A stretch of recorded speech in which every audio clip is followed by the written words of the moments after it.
Parece que alguns comportamentos nunca mudam, pessoal. Na primeira administração de Donald Trump, ele tentou retirar ali algumas tropas de algumas regiões na Europa e realocá-las ou repatriá-las em outro canto europeu. E eu estou falando isso porque, novamente, há uma crise dentro da OTAN, uma nova crise sendo aí, ganhando formas cada vez mais entre Estados Unidos e Alemanha, porque agora Trump, ele prepara a remoção de tropas na Alemanha. E essa remoção, ela vai ser completa, ela vai ser parcial, ou é apenas ali um puxão de orelha para o governo de Friedrich Merz, que é o chanceler da Alemanha. Vou discutir tudo sobre isso neste vídeo, então peço gentilmente para se inscrever, ativar o sino de notificação. E é claro, para quem não me conhece, eu sou Felipe Moretti e criei esse canal exclusivamente para tratarmos de assuntos sobre geopolítica e com abordagem também militar. Acontece, meus amigos, vocês sabem muito mais do que eu sobre essa não crise existencial dentro da OTAN.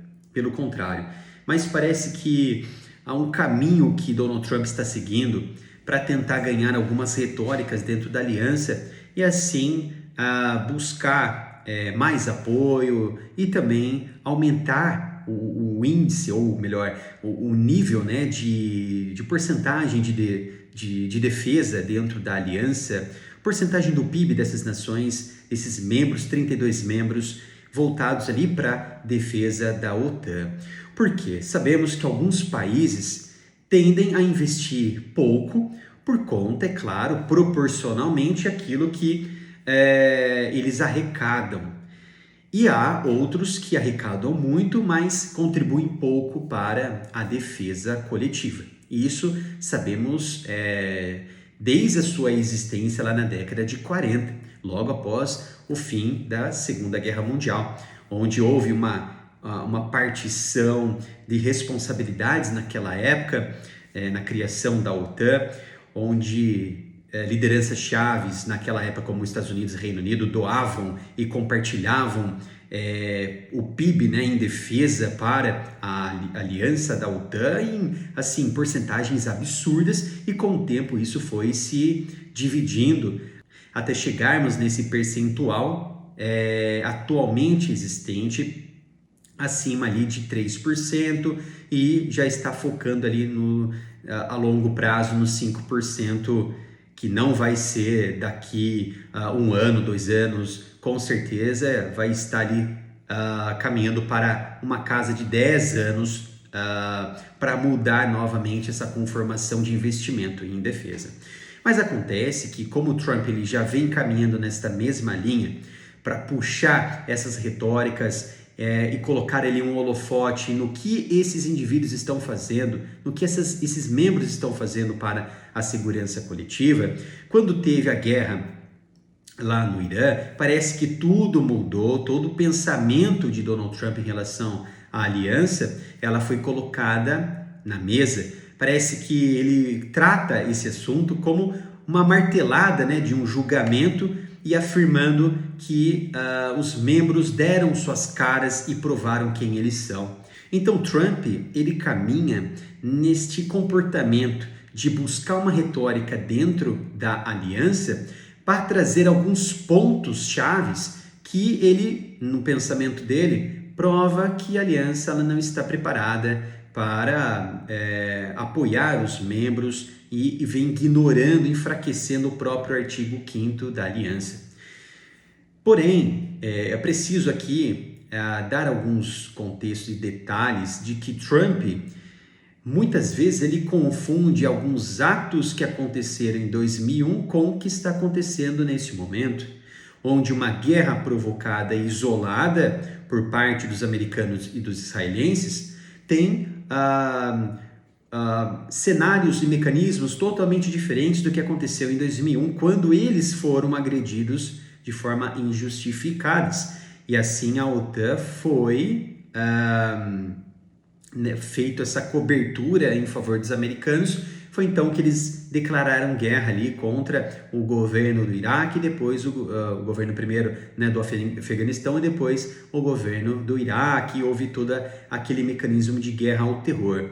Só que nesse cenário atual, Trump ele faz aqui várias vertentes que mistura muitas coisas para justificar aquilo que ele está nesse momento atuando, que é provocar ali não uma ruptura, que por consequência está sendo causada na OTAN, mas uma discussão colocando esses membros em um comportamento de sair desse comodismo e começar a apoiar os seus aliados, custe o que custar, independente do que de casualidade ou até mesmo de justificativa.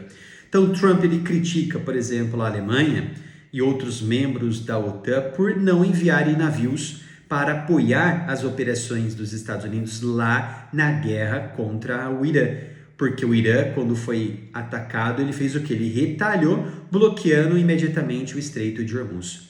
Há uma outra questão, por exemplo, como a Alemanha ela não vem suficientemente investindo seu PIB em defesa, que está na casa agora de 5%, conforme as últimas discussões e um projeto que Trump ele defendeu durante a campanha eleitoral para a Casa Branca.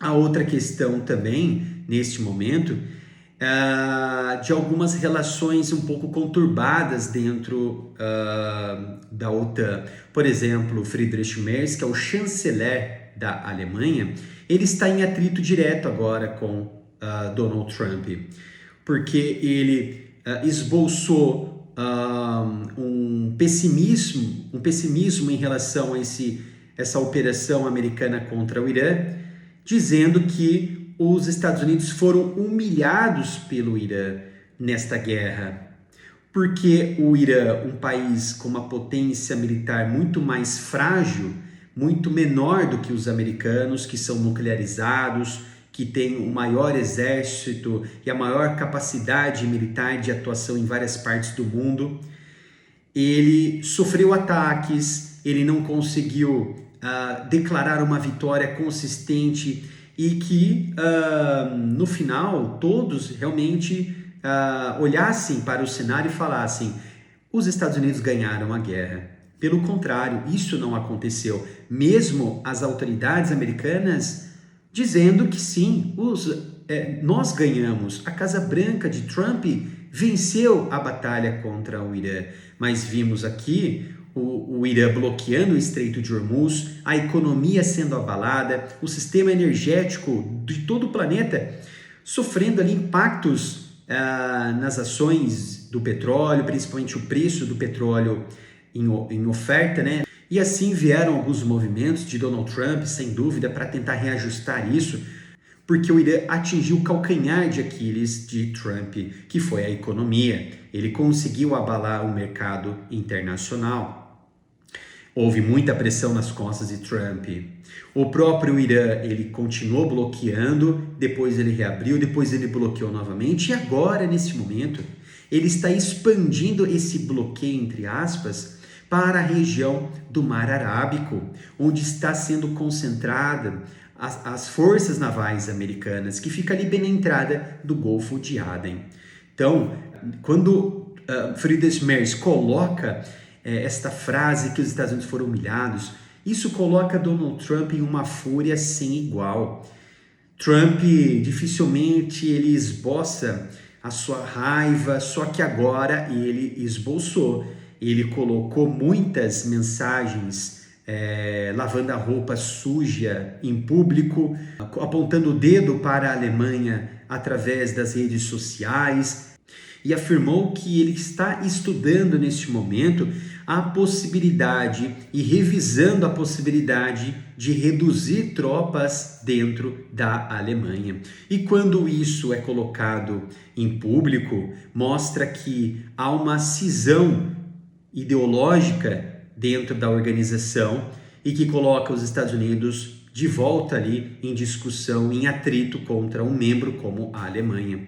Então, o que ele ouviu como uma crítica pode até ter sido construtiva ou destrutiva, fica a critério de cada um analisar isso, mas ele trouxe para o lado pessoal, onde a Alemanha ela é vista agora como uma vilã. E não se trata de uma ordem imediata de retirada dessas tropas, pelo contrário, ele está revisando essa possibilidade e quando Trump ele diz que está revisando e que há essa possibilidade, ele está forçando o lado, por exemplo, da Alemanha, que é o lado do governo de Merz, a tentar negociar alguma coisa. O que Trump quer? Será que ele quer os navios da Alemanha cobrindo as suas operações lá no Golfo Pérsico, lá no Estreito de Hormuz? Não sabemos. Será que Donald Trump quer que a Alemanha aumente seu PIB em defesa, que está na casa ali de 2%, para assim ele ter ali um maior investimento do que nos anos anteriores que a Alemanha ela entregou para a aliança? Pode ser que sim, pode ser que não. Só que no motivo mais estratégico, o Trump ele quer que a Europa ela sinta essa pressão. E agora que vem nesse atrito com a Alemanha, ele quer que a Europa ela se levante e comece a apoiar as operações americanas, as vontades dos Estados Unidos. Porque o próprio Trump disse que a OTAN ela é um tigre de papel. Só que há um porém, a retirada de tropas, tanto parcial quanto total, poderia aplicar um golpe a médio e longo prazo que seria irreversível. Ao meu ver, há alguns motivos aqui que poderiam ocasionar até mesmo um enfraquecimento da dissuasão da Europa, mas não deixaria, por exemplo, a OTAN totalmente desarmada, pelo contrário. Mas temos hoje mais de 68 mil militares ativos americanos espalhados por toda a região. Só na Alemanha são quase 50% dessas tropas que estão posicionadas em várias bases na região. Mais de 36 mil militares bem posicionados. E isso começou lá na Guerra Fria. Isso começou quando houve a expansão dos comunistas junto com a União Soviética, onde os Estados Unidos utilizaram o seu mecanismo de proteção dentro da OTAN para instalar tropas na região da Alemanha ocidentalizada. E assim evitar que houvesse ali um racha, uma invasão ou guerra dentro da própria Alemanha pós Segunda Guerra Mundial e provocasse uma guerra colossal entre as duas frentes, Rússia ou União Soviética e Estados Unidos ou o Ocidente, trazendo novamente aquele ar, né, de incerteza, de medo do que aconteceu na Segunda Guerra. Só que agora os planos possíveis de Trump seria uma possibilidade de repatriar essas tropas para outras partes dentro mesmo da Europa, como por exemplo a Polônia, que tem boas relações com os Estados Unidos, mantém um bom diálogo com a Ucrânia e propriamente com a União Soviética e com a OTAN.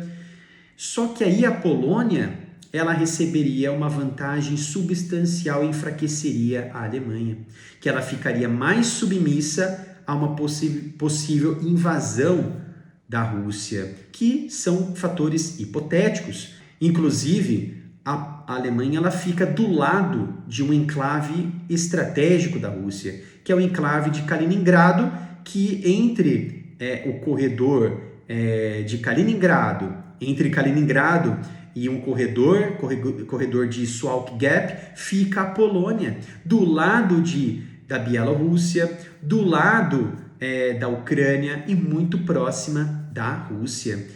Então, a Polônia ela seria beneficiada, inclusive isso já era pauta, né, de governo de Donald Trump lá no primeiro mandato, a possibilidade de enviar mais tropas para a Polônia, criar bases a mais para fornecer ali condições de trampolim para operações mais profundas no leste europeu. Então tudo pode acontecer nesse momento, mas esta narrativa, esta forçação de barra de Trump é para trazer novamente uma discussão, não um racha nesse momento, mas uma discussão dentro da Europa puxar a Alemanha novamente para o seio americano e forçar concessões, forçar ali os alemães a voltarem para uma boa vizinhança, entre aspas, com os americanos. Só que se a Alemanha ela não baixar a guarda, ela falar que não vai retomar os diálogos com os Estados Unidos, eles podem retirar as tropas,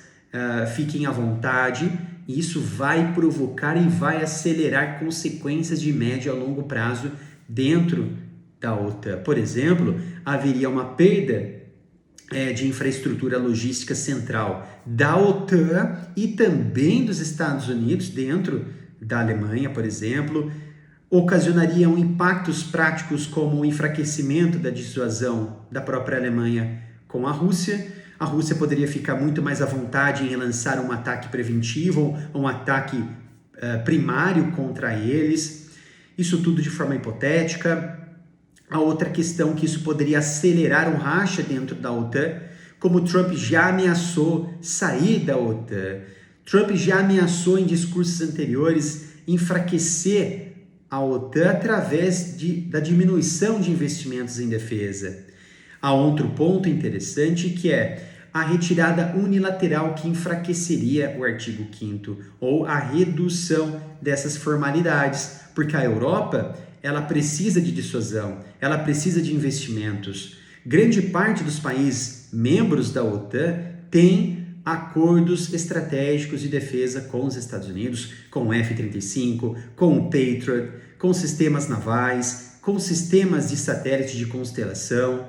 E há um fator decisivo, que isso poderia acelerar a autonomia estratégica europeia no sentido de aumentarem a sua base industrial de defesa para conseguirem equipamentos necessários para a sua autoproteção. Há um outro ponto também, onde Trump ele busca também formalizar acordos bilaterais com membros da OTAN para assim enfraquecer os acordos multinacionais, porque é uma forma de ganhar mais dinheiro, de ganhar mais confiança e de trazer mais dependência desses membros para o seio norte-americano.